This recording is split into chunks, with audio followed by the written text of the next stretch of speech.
Hello बच्चों, जैसा कि हम लोगों ने प्रीवियस टॉपिक में इलेक्ट्रिक फील्ड पढ़ा था। Electric field due to point charge क्या होता है, electric field due to system of charge क्या होता है, ये दो चीज़ें हमने पढ़ लिया था। और हमने शायद आई होप कि एक न्यूमेरिकल भी लगाया था। लेकिन आज हम थोड़ा सा उसी पर बेस्ड और न्यूमेरिकल लगाएंगे। और जैसे कि मैंने बोर्ड पर एक न्यूमेरिकल लिख रखा है तो उसको मैं अभी आपको बताऊँगा। लेकिन पहले फिर से मैं आप लोगों को एक बार मैं कपिल द्विवेदी अपने इस YouTube चैनल फिजिक्स एरा 2020 में एक बार फिर से आपका वेलकम करता हूं। और अगर आपने चैनल को सब्सक्राइब नहीं किया है तो ज़रूर कर लीजिएगा, क्योंकि ये सिर्फ़ और सिर्फ आपके बेनिफिट के लिए चैनल बनाया गया है। ठीक है, तो बिना टाइम वेस्ट किए हुए हम लोग इलेक्ट्रोस्टैटिक्स के उस इम्पॉर्टेंट सेगमेंट इलेक्ट्रिक फील्ड के बारे में जितना भी पढ़ा उस पर अब न्यूमेरिकल लगाएंगे। आज का session full to based on numerical होगा इस इलेक्ट्रिक फील्ड पर। तो देखो, क्वेश्चन मैंने ये लिख रखा है कि 2 पॉइंट चार्ज, बहुत सिंपल सा क्वेश्चन है। मतलब इसमें बहुत ज़्यादा दिमाग लगाने की ज़रूरत नहीं है, बस थोड़ा सा समझो। इजी क्वेश्चन से मैं स्टार्ट करता हूँ पहले। तो कह रहा है 2 पॉइंट चार्ज इज 5 × 10⁻, इसको पॉजिटिव ले लेते हैं, 5 × 10⁻19 coulomb and 20 × 10⁻19 coulomb are separated by distance 4 metre. Find the point on the line joining them at which electric field is 0। ठीक है, तो ये क्वेश्चन था। क्वेश्चन अब देखिए कैसे करते हैं अपन, सॉल्यूशन देखते हैं। ठीक है, क्वेश्चन ये था कि 2 पॉइंट चार्ज, मेरा बच्चा, एक 5 × 10⁻19 कूलम मान लो ए, दूसरा बी जो 20 × 10⁻19 कूलम। ठीक है, इनके बीच का सेपरेशन कितना बोल रहा है? सेपरेशन बोला they are separated by distance 4 metre. अब सोचो कि ये कह रहा है कि इन दोनों की वजह से नेट इलेक्ट्रिक फील्ड 0 हो, कहाँ पे, वो पॉइंट पता करना है। अभी आप सोचो कि मान के चलो मैंने आपसे कहा कि यहाँ पे कहीं इलेक्ट्रिक फील्ड 0 है। ओके, तो इलेक्ट्रिक फील्ड 0 होने का मतलब क्या हुआ? ये पॉजिटिव, इसके इलेक्ट्रिक फील्ड इस पॉइंट पर किधर की ओर? आउटवर्ड की ओर। मैंने इसे मान लिया E1। ये भी पॉजिटिव, इसका इस पॉइंट पर इलेक्ट्रिक फील्ड कितना? मैंने मान लिया E2। अभी सोचो कितना सिंपल है ये चीज़ समझना। अगर मैंने आपसे बोला कि लेट्स सी इस पॉइंट, मान के चलो यहीं पे कोई भी पॉइंट मान लिया C, यहाँ पर इलेक्ट्रिक फील्ड 0 होगा, तो आप बताओ यहाँ से ये सेपरेशन कितना? हमें नहीं पता, मैंने मान लिया X। तो इस पॉइंट से ये सेपरेशन कितना हो जाएगा? तो बहुत सिंपल, 4 - X। कितना आसान है, सोचो। अब हम आपसे कहें कि इस पॉइंट के लिए नेट इलेक्ट्रिक फील्ड 0 है, तो आप ये कहोगे 0 तभी हो सकता है जब electric field due to 5 due to A, कह लो due to A at this point is equal to electric field due to B at this point is same और इक्वल टू ईच अदर। एक तरीका ये है, दूसरा तरीका इसे हम ऐसे भी कह सकते हैं कि नेट इलेक्ट्रिक फील्ड 0 है, तो इसका मतलब इन दोनों का सम 0 हो। और देखो ऐसे, एक मैं आपको बता दूं बहुत सिंपल, कि हमने कहा E नेट 0 है, तो इसका मतलब ये हुआ E1 + E2 की वैल्यू 0 है। ठीक है, अभी समझना, इसका मतलब ये हुआ कि E1 must be equal to -E2। तो वैसे भी इस पॉइंट पर दोनों इक्वल अपोजिट डायरेक्शन में है, कोई बात नहीं। हम इसे ऐसे भी ले सकते हैं कि in form of magnitude E1 = E2। Sign यहाँ पे सिर्फ और सिर्फ डायरेक्शन को इंडिकेट करा। ओके बेटा बच्चा, तो मॉड के टर्म्स में। ठीक है, खैर आजा, E1 इसकी वजह से इलेक्ट्रिक फील्ड। अच्छा, तुझे पता है कि E क्या होता है? KQ/R²। ये दिमाग में रख रहे हो, सिंपल है, बहुत इजी सा है। ठीक है, तो ये क्या हो जाएगा? E1 की वजह से इस पॉइंट पर क्या हो जाएगा? Q की वैल्यू 5 × 10⁻19 डिवाइडेड बाई ये separation X² is equal to K 20Q 10⁻19 divided by this 4 - X का whole square.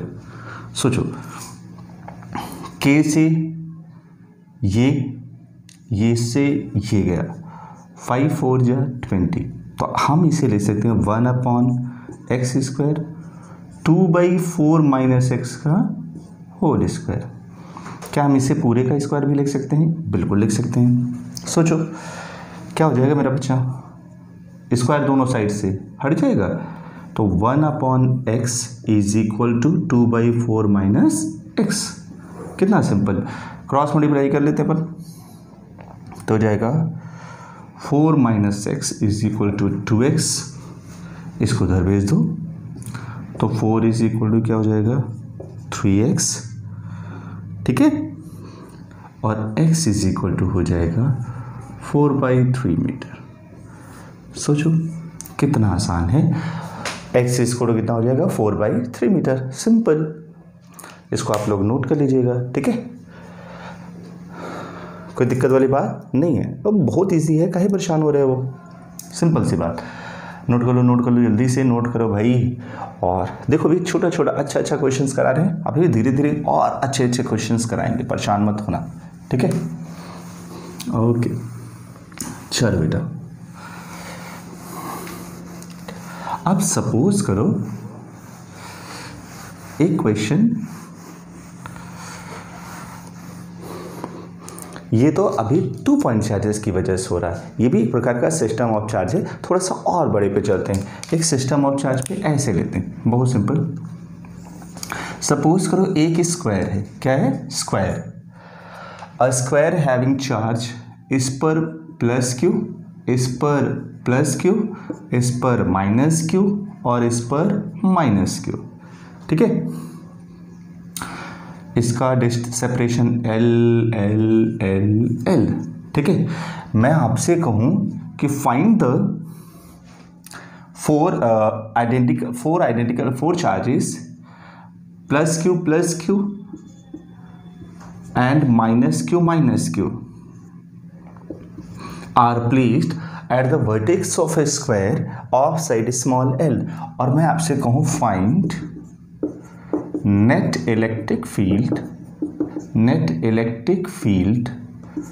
at center of a square।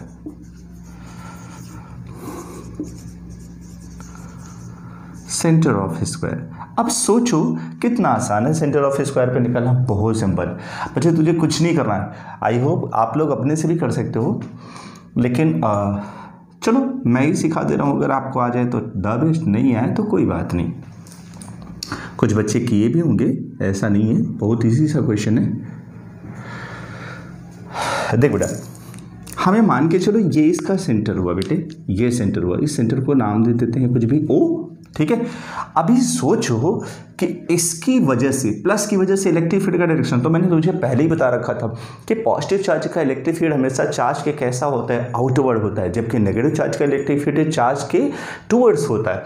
तो अगर मैं इस पॉजिटिव चार्ज की वजह से इलेक्ट्रिक फील्ड इस पॉइंट पर करूँ तो क्या ये इधर की ओर होगा? हाँ बिल्कुल होगा, मैंने इसे मान लिया E1।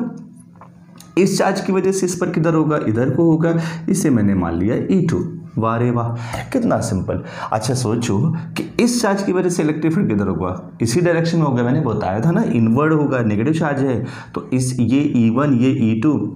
अच्छा सोचो मैं इसी को E2 डैश कर दूँ तो कोई दिक्कत वाली बात नहीं है, और जबकि इसके लिए इस पॉइंट पर इलेक्ट्रिक फील्ड भी इधर की ओर ही होगा, तो मैंने इसे E1 डैश मान लिया। चलो, तो इन दोनों की वजह से आप समझना कि किसी एक पॉइंट पर इधर दो इलेक्ट्रिक फील्ड और इधर भी दो इलेक्ट्रिक फील्ड, तो रिजल्टेंट किधर आ जाएगा? बीच में। अब मेरे बच्चे दिमाग लगाना है, अब सोचो इन दोनों का सम, अब काम की बात सीखो। देखो हम सिखा रहे हैं, बहुत इजी है, बहुत परेशान होने की जरूरत नहीं है। यहां से यहां तक सेपरेशन कितना? अगर मैं कहूं डिस्टेंस ए बी कितना, सॉरी AD डायगोनल में AD और CB ये कितना, तो आप कहोगे sir this one is √2L। अरे वाह रे वाह, तो ये कितना हो जाएगा? OA। तो जितना OA होगा उतना OB होगा, उतना ही OC होगा और उतना ही OD भी होगा और वो कितना हो जाएगा √2L का बाई 2, यानी ये आया L/√2। सोचो, अब समझना, हमने आपसे कहा ये सेपरेशन सेम, क्या मैग्नीट्यूड भी सेम है? हाँ बिल्कुल सेम है।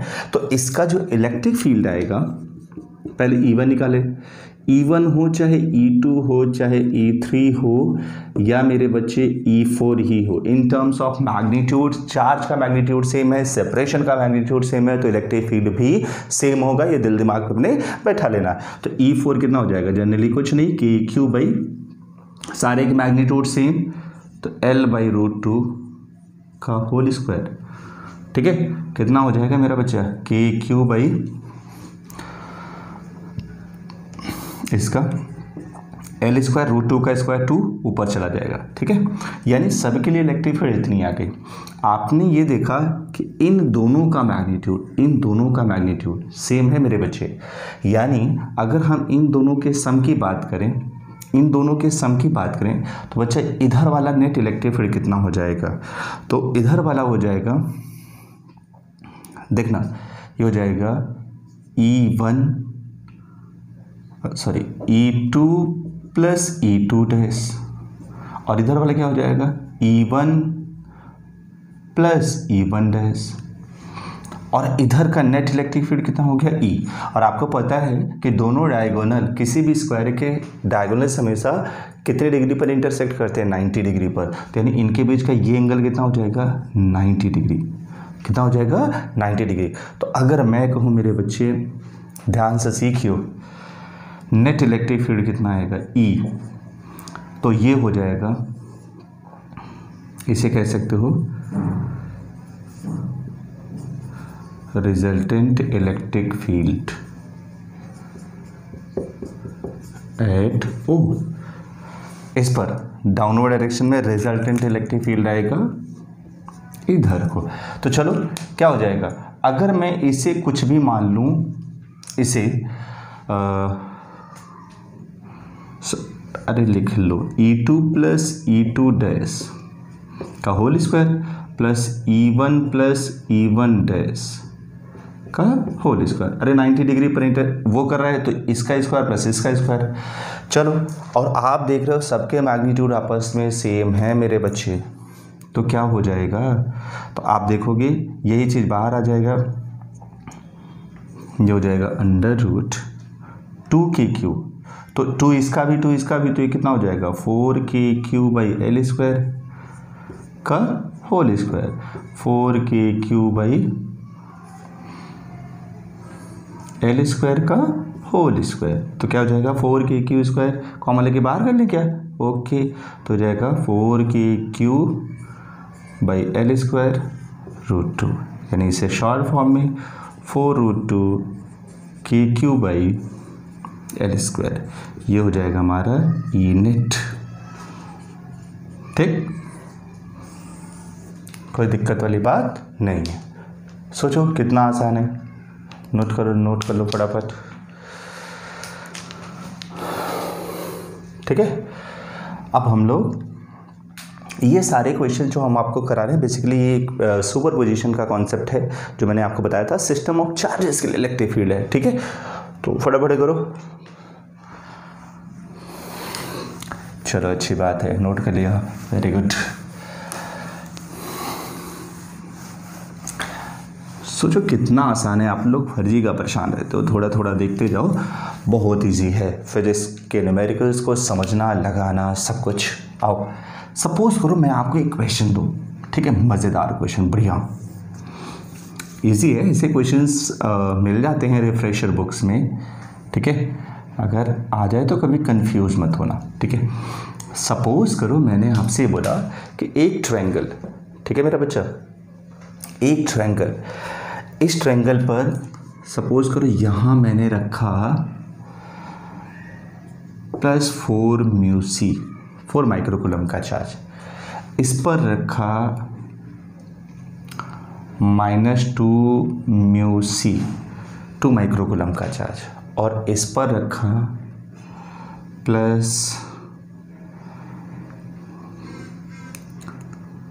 इस पर भी रखते हैं 2 μc।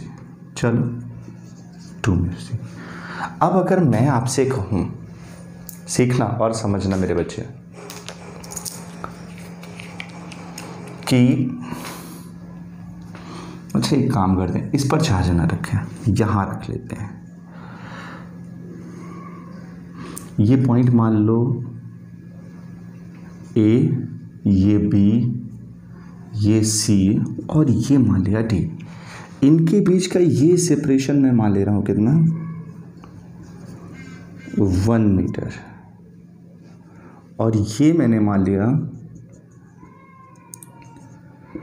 0.5 मीटर। अब मैं आपसे एक क्वेश्चन कहूँ कि find the net electric field eight C and D। Also find the, एक और पॉइंट ले लिया यहाँ पे E। बहुत ध्यान सीखना, मैं आपसे क्वेश्चन बोला क्या कि एक ट्रायंगल के 2 पॉइंट पर ये चार्ज रखे गए थे लाइन ज्वाइनिंग पर, ठीक है, 1 मीटर पर। ये 2 म्यू सी और ये भी 2 म्यू सी। हमने आपसे कहा सी, ई और डी, इन पर इलेक्ट्रिक फील्ड निकालना है, वो भी टोटल नेट। देखो तो सुनो बेटा, अगला क्वेश्चन क्या है, थर्ड, क्वेश्चन नंबर 3 था ना, ठीक है। हम अगर कहें find net electric field due to A and B at पहला C, पहला D, दूसरा C और तीसरा E, ठीक है, इस पर निकालना है। तो आप लोग बताओ कैसे करोगे। देखो अब मैं आपको बताऊं, जिस पर कहो उस पर मैं आपको एक निकाल के बता दूं। चलो बाकी आप खुद से एक बार ट्राई करना, ठीक है, आसान है, बहुत सिंपल है। सपोज करो मैं पहला बता रहा हूँ D पर।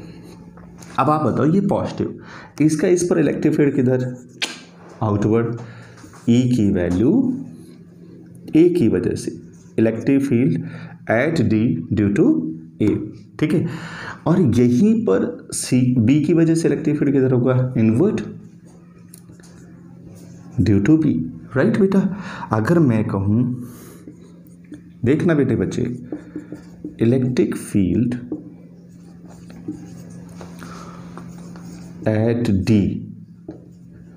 ड्यू टू A, तो EA क्या हो जाएगा, KQ अपॉन AD स्क्वायर। मेरा बच्चा KQ 2 microcoulomb 10 to the power -6 divided by AD 0.5। सुनना मेरे बच्चे, अगर मैं वही चीज यहां करूं, इलेक्ट्रिक फील्ड वही पॉइंट पर at D due to B, अब क्या हो जाएगा मेरे बच्चे, EB क्या हो जाएगा मेरा बच्चा, KQ अगेन यहां से किसका, बीडी का स्क्वायर, अरे बीडी नहीं भाई, BD, तो BD का स्क्वायर, ओके। तो KQ कितना है, अगेन 2 × 10⁻⁻⁶, वेरी गुड। लेकिन कितना है BD, यहाँ से यहाँ तक का सेपरेशन कितना हो जाएगा, अच्छा 1.5 का होल स्क्वायर। अब अगर मैं कहूँ मेरा बच्चा कि net electric field at D क्या होगा, सोचो क्या होगा। तो आप कहोगे सर सिंपल सी बात, इसकी वजह से इसका सेपरेशन कम, चार्ज उतना ही है, इसका भी सेपरेशन ज़्यादा, चार्ज उतना ही, तो किसका डिस्टेंस, इसका ज़्यादा। तो हम कह देंगे E नेट की वैल्यू कितनी होगी, E नेट हो जाएगा EA माइनस EB, ओके। तो क्या कॉमन हो जाएगा मेरा बच्चा, अगर ध्यान से देख तो K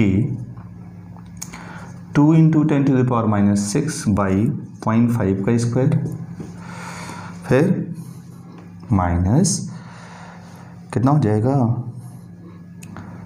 K 2 × 10⁻⁻⁶ माइक्रोकूलम था ना, हाँ ठीक है, 1.5 का स्क्वायर। अरे वाह बच्चा, देखो तो क्या हो जाएगा, k इंटू 2 इंटू 10⁻⁻6 कॉमन मेरे बच्चे 1/0.5 का स्क्वायर माइनस 1/1.5 का स्क्वायर। कोई दिक्कत वाली बात नहीं है, ठीक है, वेरी गुड, बहुत अच्छा। k इंटू 2 इंटू 10⁻⁻6 मेरे बच्चे इसका 1.5 का स्क्वायर माइनस 0.5 का स्क्वायर डिवाइडेड बाई, मल्टीप्लाई कर लो तो कितना हो जाएगा 0.75 का होल स्क्वायर। पक्का? हाँ देखो मल्टीप्लाई करोगे तो इस पूरे का होल स्क्वायर हो जाए, ठीक है, 0.75 का होल स्क्वायर। ओके, अब सॉल्व कर लो, सॉल्व तो कर ही लोगे ना, अरे बहुत समझदार हो आप लोग की। k इंटू 2 इंटू 10⁻⁻6 ओके, ये हो जाएगा 2.25, ठीक है, minus 0.25 divided by 0.75 into 0.75 k 9 into 10⁻⁹, 2 into 10⁻⁻6, ये हो जाएगा 2 डिवाइडेड बाई 0.75 इंटू 0.75। सॉल्व कर लो, ये 9 6 9 2 तो 4 36,000, ठीक है, ये 3 ले गया। अच्छा, ये आ जाएगा 0.75 इंटू 0.75। अच्छा समझना मेरा बच्चा, अगर मैं इन दोनों का पॉइंट हटाऊँ तो क्या 10⁻4 ऊपर आ जाएगा? हाँ बिल्कुल आ जाएगा। 25 3 जा और ये भी आ जाएगा 4 0 ना, 400। ओके, गया 9 4, यानी आ जाएगा 64 इंटू 10⁻3, इसका मतलब 6.4 इंटू 10⁻4 इतना न्यूटन पर कूलम। ये मैंने आपको निकाला सिर्फ किस पर? डी पर। क्या आप ऐसे ही इस पर निकाल सकते हो? हाँ बिल्कुल आ जाएगा। पहले इसका यहाँ से यहाँ तक सेपरेशन आपको पता ही है 0.5 हो जाएगा, यहाँ से यहाँ तक का भी सेपरेशन कितना हो जाएगा 0.5 हो जाएगा। दोनों के इलेक्ट्रिक फील्ड निकाल के माइनस कर दो। अच्छा एक चीज़ और सबसे बड़ी रहेगी, इसका इलेक्ट्रिक फील्ड इस पर किधर हो गया? इधर की ओर। इसका इलेक्ट्रिक फील्ड इस पर किधर हो गया? इधर की ओर। दोनों के distance same, charge same, electric field क्या हो जाएगी? 0। अरे रामलाल सीख लो भाई, क्या है इसका इससे डिस्टेंस सेम है, इसका इससे भी डिस्टेंस सेम ही है, और मैंने आपसे कहा दोनों के चार्ज के नेचर एक पॉजिटिव नेगेटिव है, और दोनों के इलेक्ट्रिक फील्ड नहीं सेम नहीं। इसका इस पॉइंट पर इलेक्ट्रिक फील्ड इधर, अच्छा इसका इस पॉइंट पर इलेक्ट्रिक नहीं, ऐड हो जाएगा, अपोजिट नहीं है, सेम चार्ज नहीं है, हमें लगा सेम है, सॉरी, ठीक है, तो सेम ही डायरेक्शन में हो जाएगा, तो दोनों उठा के ऐड कर लेना, एक ही डायरेक्शन में सिंपली ऐड हो जाएगा दोनों इलेक्ट्रिक फील्ड। बस यहाँ जैसे यही चीज़ निकाले हो ना, यहाँ सेपरेशन में 0.5 की 1.5 की जगह 0.5 कर देना और उठा के दोनों वैल्यू ऐड कर देना। इस पर आ जाओ, इस पर क्या होगा? सी पर। ये सी पर सोचने वाली बात है। देखो इसकी वजह से इलेक्ट्रिक फील्ड किधर होगा? इस पॉइंट पर आउटवर्ड। इसकी वजह से इलेक्ट्रिक फील्ड किधर होगा? इनवर्ड। तो रिजल्टेंट किधर जाएगा? बीच में। अच्छा काम की बात सोचो, ये सारे 1 1 थे, ठीक है, इक्विलैटरल ट्रायंगल है, ये दिमाग में रखे रहना, कंफ्यूज मत होना, ठीक है। तो इसकी वजह से इस पर मैंने मान लिया ई, ये वाला मेरा बच्चा ई बी, ओके। क्या इसकी वजह से जितनी इलेक्ट्रिक फील्ड होगी वही इधर को भी होगी? हाँ, चार्जेस सेम है तो वही होनी है। तो मेरा बच्चा इनके बीच का एंगल कितना हो गया? 120, रिजल्टेंट इधर, तो ये क्या हो जाएगा? ई की वैल्यू क्या हो जाएगी? √EA² EB² plus 2EA EB cos 120। Solve कर लो, फटाफट आ जाएगा। यही मैं सॉल्व करके बता दूँ।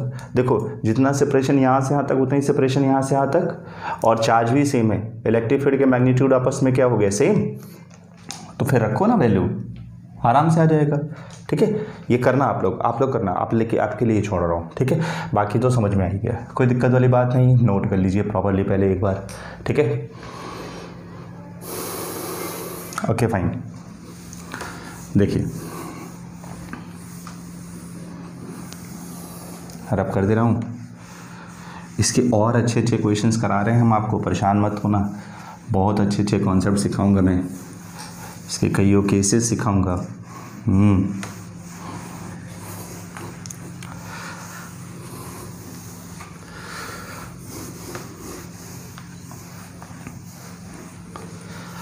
देखना बच्चे, ऐसी एक क्वेश्चन और, छोटा सा प्यारा सा बढ़िया सा। ये क्वेश्चन क्या है देखना। देखो, इलेक्ट्रिक फील्ड पर हम लोग अभी बहुत वैराइटीज़ के क्वेश्चन करेंगे, इतने कि आप मतलब परेशान हो जाओगे। अभी इसमें पेंडुलम का कॉन्सेप्ट सिखाएंगे और अभी टाइम पीरियड वगैरह भी निकालना सिखाएंगे इलेक्ट्रिक फील्ड का। उसमें भी फिर दो चार्ज प्लेट शीट के बीच अगर किसी भी चार्ज पार्टिकल को प्रोजेक्ट कर दिया जाए तो उसकी ट्रैजेक्टरी कैसे होगी, ये सारे केसेस बनते हैं और इन पर सब पर न्यूमेरिकल बनेगा। और अभी मैं DOC सिखा दूंगा, डिस्ट्रीब्यूशन ऑफ चार्जेस, तो उनसे कैसे डिफरेंट टाइप्स के इलेक्ट्रिक फील्ड डिफरेंट पोजीशंस के लिए कैसे निकाली जाती है वो भी सीखेंगे। मतलब हम लोग वेराइटीज़ ऑफ क्वेश्चंस यहाँ पे समझेंगे। पहले समझते जाओ छोटा छोटा। सपोज करो मेरे बच्चे, मैंने आपसे कहा एक राइट एंगल ट्रायंगल, ठीक है मेरे बच्चे,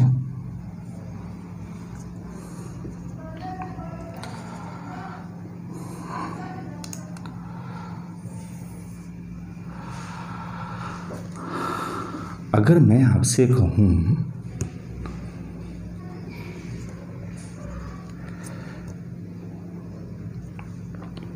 Q Q Q,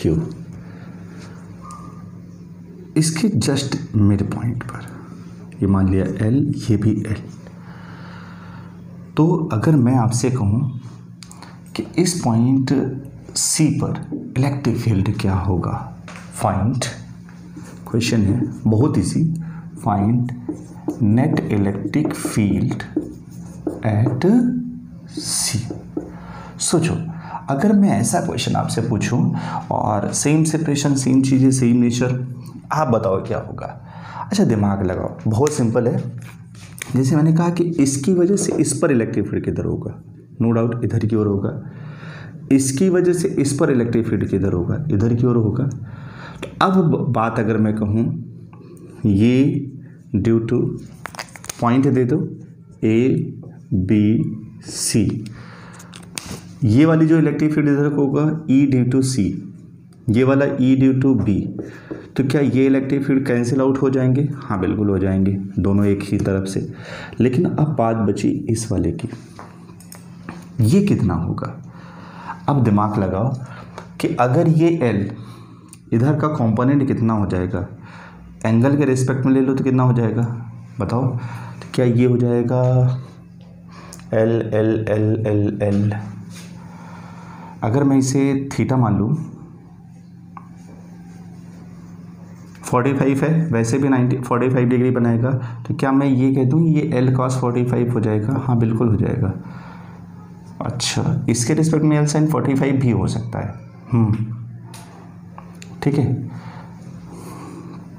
तो इसका मतलब डिस्टेंस कितना हो जाएगा, नेट इलेक्ट्रिक फील्ड कितनी हो जाएगी। बहुत सिंपल बेटा, बता सकते हो कितना होगा, बताओ फटाफट जल्दी से।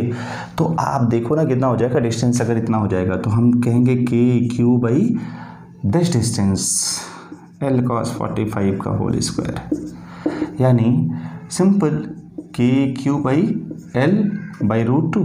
अरे वाह, ये तो सिंपल सा था, 2KQ बाई L स्क्वायर। ओह कितना सिंपल, E नेट। ठीक है, सिंपल से बात आ गई। देखो इसका इलेक्ट्रिक फील्ड इस पॉइंट पर किधर की ओर होगा, outward, simple.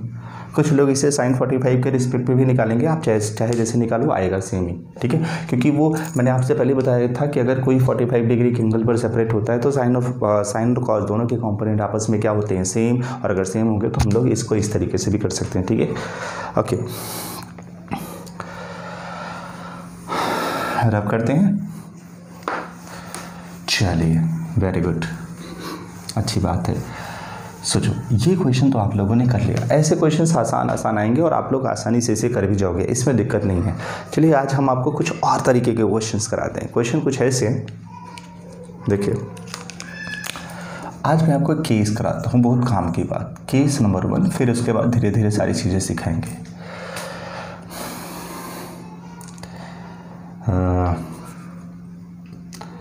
Concept of concept of simple pendulum. Simple pendulum in uniform electric field. Electric field समझना, यानी टोटली हम एसएचएम के कॉन्सेप्ट को यहाँ पे दिखाने जा रहे हैं। सिंपल हार्मोनियम, सिंपल पेंडुलम की बात कर रहे हैं। अब देखो इसी केस का केस नंबर 1, केस फर्स्ट का फर्स्ट पार्ट ए। अगर मैं आपसे कहूं कि when a pendulum oscillates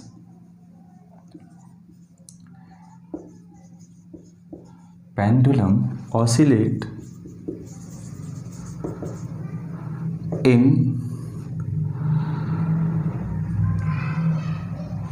uniform electric field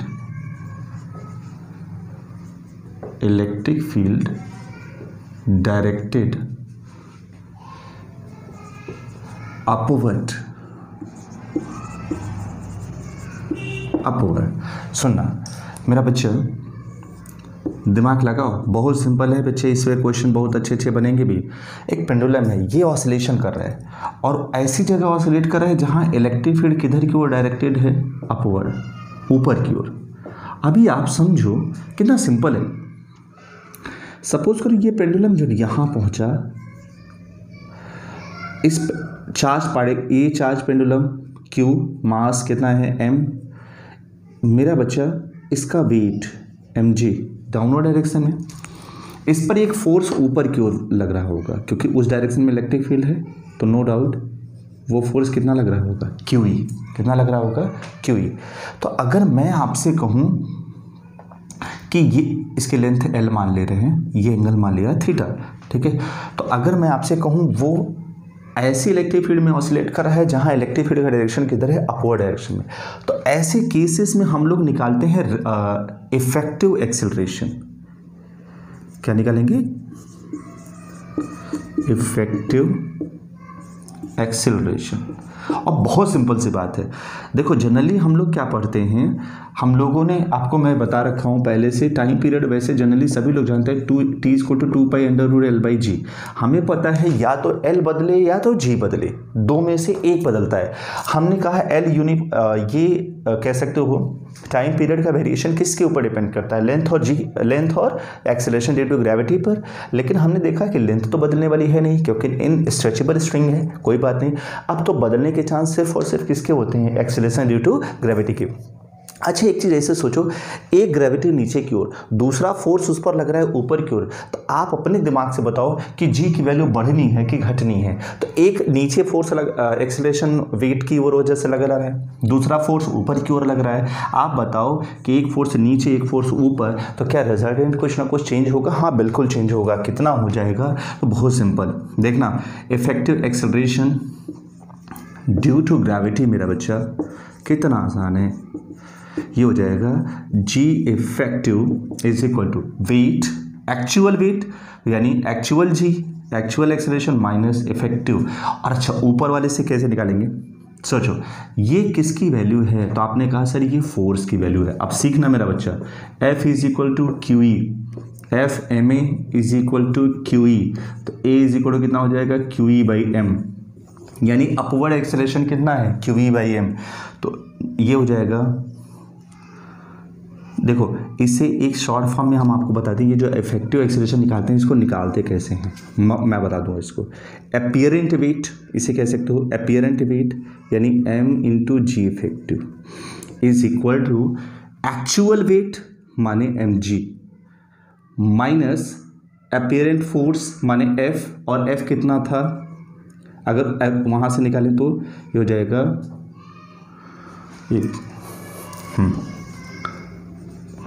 M × A, F ही लिख लो, F, ठीक है। तो अगर मैं यहाँ से M कॉमन ले लूँ, मेरा बच्चा सीखना, किसी को डाउट हो तो अभी हम बता दे रहे हैं, G - F, सीखना, ये M से M कैंसिल हो जाएगा मेरे बच्चे, जी इफेक्टिव आया जी माइनस एफ की वैल्यू क्या थी, सॉरी एम कॉमन लिया है ना, हाँ, तो एफ की वैल्यू क्या थी क्यू ई, वो ऑटोमेटिकली आ जाएगा, आपको कुछ करने की ज़रूरत नहीं है। This one is the g effective. तो अगर मैं आपसे कहूँ टाइम पीरियड क्या होगा इस पेंडुलम का, टाइम पीरियड टी स्क्वायर कितना होता है 2 pi under root L by G, लेकिन अब जी कितना हो जाएगा जी इफेक्टिव। वो तब होता है जब वो नॉर्मली ऐसे एयर में ऑसिलेट करता है, लेकिन अगर हम किसी मीडियम में उसे ऑसिलेट कराएंगे तो जी चेंज हो जाएगा, जी इफेक्टिव आ जाएगा मेरा बच्चा। और बहुत सिंपल, इधर देखो 2 पाई ये हो जाएगा अंडर रूट एल बाई, फटाफट देखते रहो, और जी की वैल्यू कितनी आएगी जी इफेक्टिव, तो G minus Q E by M. वाह रे वाह, सोचो कितना आसान है, ये आया मेरा नेट जी। और अच्छा आप सोचो, दिमाग लगाओ, यही ये तो मिल गया टाइम पीरियड, फ्रीक्वेंसी होना है तो इसी का जस्ट रेसिप्रोकल मारो। बेटा देखो, अगर आपसे कहूँ फ्रीक्वेंसी कितनी होगी तो कहोगे सर बिल्कुल frequency 1 by nu is equal to 1 by T, तो nu is equal to 1 by 2 pi under root G minus Q E by M divided by L. लेकिन मेरा बच्चा काम की बात सीखियो, हमने देखा कि काम की बात मैं ये बता रहा था कि टाइम पीरियड पे क्या इफेक्ट पड़ेगा। अगर आपसे कोई पूछे तो जी की वैल्यू एक्चुअल जी की वैल्यू से ये घट रही कि बढ़ रही, तो आपने देखा जी से माइनस हो रहा है, माइनस होने का मतलब क्या होगा कम होगा, कम होगा, तो ये जैसे जैसे जिस रेशियो में घटेगा टाइम पीरियड की वैल्यू क्या होगी बढ़ेगी। तो इसका मतलब दिमाग में ये रखना है कि जी की वैल्यू डिक्रीज तो time period increase, time period increase हो रहा है क्योंकि यहाँ जी की वैल्यू क्या हो रही है घट रही है, ये दिमाग लगाना है। और जब जब टाइम पीरियड की वैल्यू बढ़ेगी फ्रिक्वेंसी कम होगा, फ्रिक्वेंसी कम होगा। ठीक है, ये तो था केस नंबर 1 का पहला केस। नोट कर लो, फिर इसी में मैं समझाऊंगा, तुझे कहीं जाने की जरूरत नहीं है। वेट, हो गया नोट? Okay, very good. तो देखो अब इसी में हम केस बी सेकेंड केस चलते हैं, देख लो। When a pendulum is oscillates in uniform electric field directed upward था ना, अब अप हटाया मैंने, डाउन लगाया। ठीक है, डाउनवर्ड में क्या था ना, अब ये पोर्शन बदला, ठीक ना, अब यही इलेक्ट्रिक फील्ड की तरह आ गया नीचे की ओर, कोई बात नहीं भाई, लिखा रहे थे, ई की वैल्यू नीचे आ गई। सोच ई की वैल्यू नीचे आ गई तो क्या क्यू ई अगेन नीचे लगने लगा? हाँ बिल्कुल लगने लगा, कोई बात नहीं है। यानी ये जो क्यू ई बाई एम आया था उसका डायरेक्शन किधर हो गया? डाउनवर्ड डायरेक्शन में। Simple, very simple. Effective acceleration अब क्या हो जाएगा पता है? जो ये माइनस हो रहा था अब वही यहाँ पे क्या होने लगेगा? प्लस। देखो प्लस प्लस, तो यानी टाइम पीरियड अब क्या हो जाएगा यहाँ प्लस, फ्रीक्वेंसी क्या हो जाएगी यहाँ प्लस, सॉरी प्लस, ओके लिख दे रहा हूँ प्रॉपरली। तो अब टाइम पीरियड क्या हो जाएगा? अगर आप कोई पूछे कि डाउनवर्ड डायरेक्शन में अगर ये एक्सेलरेट होगा तो ये वैल्यू बढ़ रही है तो टाइम पीरियड क्या हो जाएगा? घट जाएगा। आप बोलोगे सर जी इफेक्टिव जो था वो क्या हो रहा है? बढ़ रहा है, तो टाइम पीरियड अब क्या हो जाएगा? घट जाएगा। फ्रीक्वेंसी क्या हो जाएगी? बढ़ जाएगी। ये केस नंबर इसी पेंडुलम के केस नंबर फर्स्ट का ये सेकेंड पार्ट था। ठीक है, ये भी नोट कर लो। एक केस और मिल गया आपको बैठे बैठाए। ठीक है, एक मज़ेदार केस और सिखाते हैं, इसका एक केस और बनने का मैं आपको सिखाता हूँ। वेट, हो गया? नोट कर लिया क्या?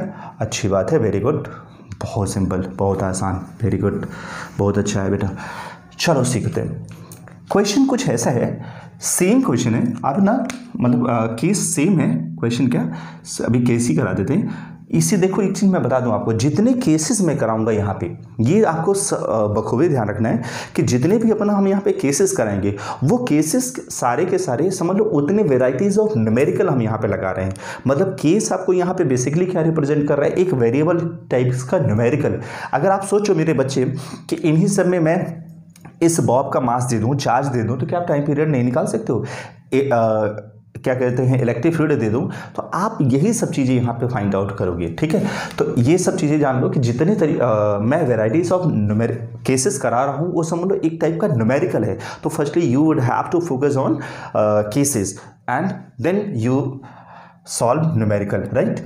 अब मैं करवाऊंगा भी, आपको ही करने की जरूरत नहीं है। अब देखो क्वेश्चन क्या था, मतलब इसी का सी पार्ट में बता रहा हूँ, केस नंबर थर्ड। अरे केस भाई अपने से लिख लेना। अब हम क्या बता रहे हैं ना, when pendulum oscillates in uniform electric field directed न अपवर्ड न डाउनवर्ड, हॉरिजॉन्टल। आओ अब इलेक्ट्रिक फील्ड का डायरेक्शन ना इधर को हो गया। चल भाई काम की बात सीख। इधर हो जाने पर अब क्या हुआ, डायरेक्शन इधर, तो तुझे बेहतर पता है कि इधर एक्सेलरेशन कितना हो जाएगा, QE/m। सीखते रहियो, इधर का एक्सेलरेशन इधर। तो अगर मैं आपसे कहूँ एक वेक्टर क्वांटिटी इधर और दूसरी वेक्टर क्वांटिटी इधर, एक इधर और एक इधर, तो रिजल्टेंट किधर होगा, बीच में। चल भाई, रिजल्टेंट किधर हो जाएगा, बीच में। अब आप काम की बात बताओ, रिजल्टेंट कहाँ हो गया, तो आपने कहा सर बीच में, यानी ये हो जाएगा G इफेक्टिव। क्या हो जाएगा, G इफेक्टिव। अब काम की बात सीखो, अगर मैं यहाँ पे करूँ तो अब एक शॉर्टकट तरीका सीखो, वेट, काम की बात सीखियो। अगर मैं कहूं अब G इफेक्टिव क्या होगा, तो सिंपल, क्या ये इन दोनों वेक्टर, डाउनवर्ड डायरेक्शन का एक्सेलरेशन क्या है, G, हॉरिजॉन्टल डायरेक्शन का एक्सेलरेशन दिस, इधर का ये, तो क्या ये और ये वेक्टर, ये दोनों वेक्टर क्वांटिटी हैं, क्या ये दोनों वेक्टर्स परपेंडिकुलर हैं क्या, हाँ बिल्कुल है परपेंडिकुलर। और ऐसा होगा तो ये हो जाएगा √G² प्लस QE/m का होल स्क्वायर। अरे यार, जब दो वेक्टर्स A और B अगर 90 डिग्री पर हों तो उनका रिजल्टेंट क्या होता था, √A² प्लस B²। बस सिर्फ यही फॉर्मूला याद रखना कि when vector A perpendicular to vector B then the resultant should be this. Okay, G इतना आ गया, सिंपल। टाइम पीरियड मेरा बच्चा T = 2π√L/G इफेक्टिव क्या आएगा, यह आ जाएगा G² प्लस QE/m का होल स्क्वायर